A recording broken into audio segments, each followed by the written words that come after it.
It's that time of year, and these are so delicious. So the other day, I was eating all the Morris rubra hybrids, so our red mulberries, and saying there's just absolutely nothing better until these sweeten up, and then I think there's just nothing better than Pakistani mulberries. I absolutely love them.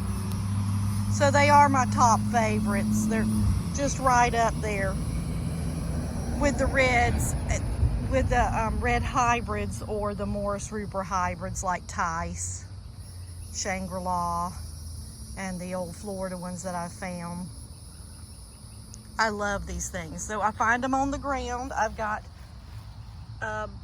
hundreds and hundreds and hundreds all over the ground, which that's just where you're gonna find most of your ripe berries. And I love these so much that I now have, so I have the 3 trees of them, and then I recently planted 3 more of these Ellie Cook's Pakistani, and I think I have 5 of the long white ones, so the Pakistani white, also called Australian green, because I absolutely love them. They're like syrup, candy, sweet. I say they taste like grape jelly. When they're about this color, they taste more like raspberry jelly.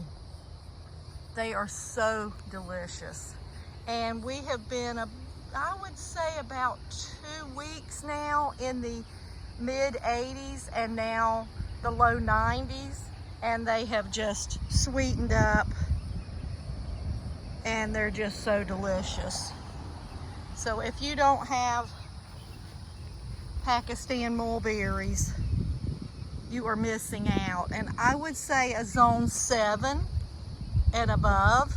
And so if you're in a zone 7, I believe you can grow these.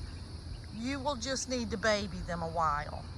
And what I mean by that is keep them in a really large pot for even 2 years, but it's at least a year till they're you know, a year old, have really good established roots but not root bound, so a big pot. And then right when spring comes, get them planted out at 1 or 2 years old, and even that first winter, give them some protection from the freeze. You know, really heavy wood chips and that kind of thing.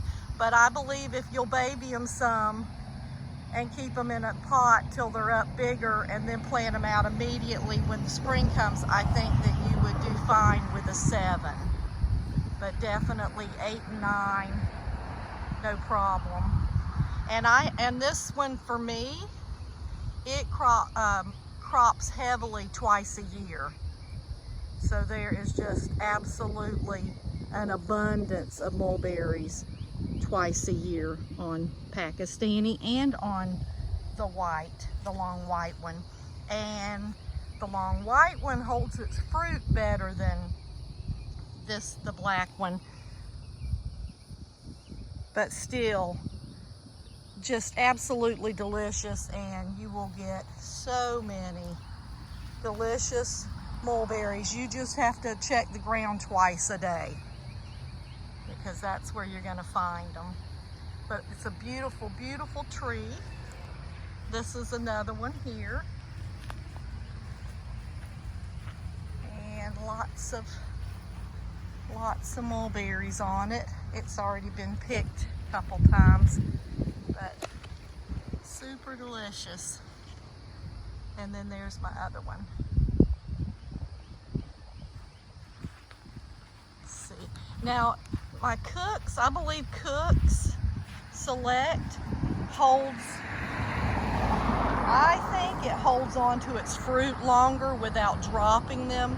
I think this one drops them a little more before they're ripe than Cook's Select, but as far as taste, I see no difference in the flavor of them at all. This one's Dave Wilson, And then that one, I believe, Burnt Ridge.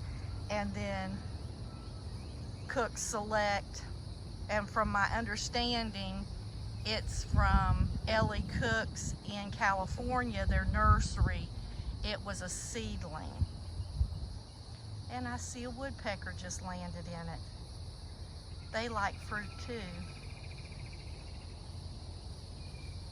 All right, have a great day. Plant lots of fruit trees. Central Florida, Zone 9B. And we get about 100 chill hours.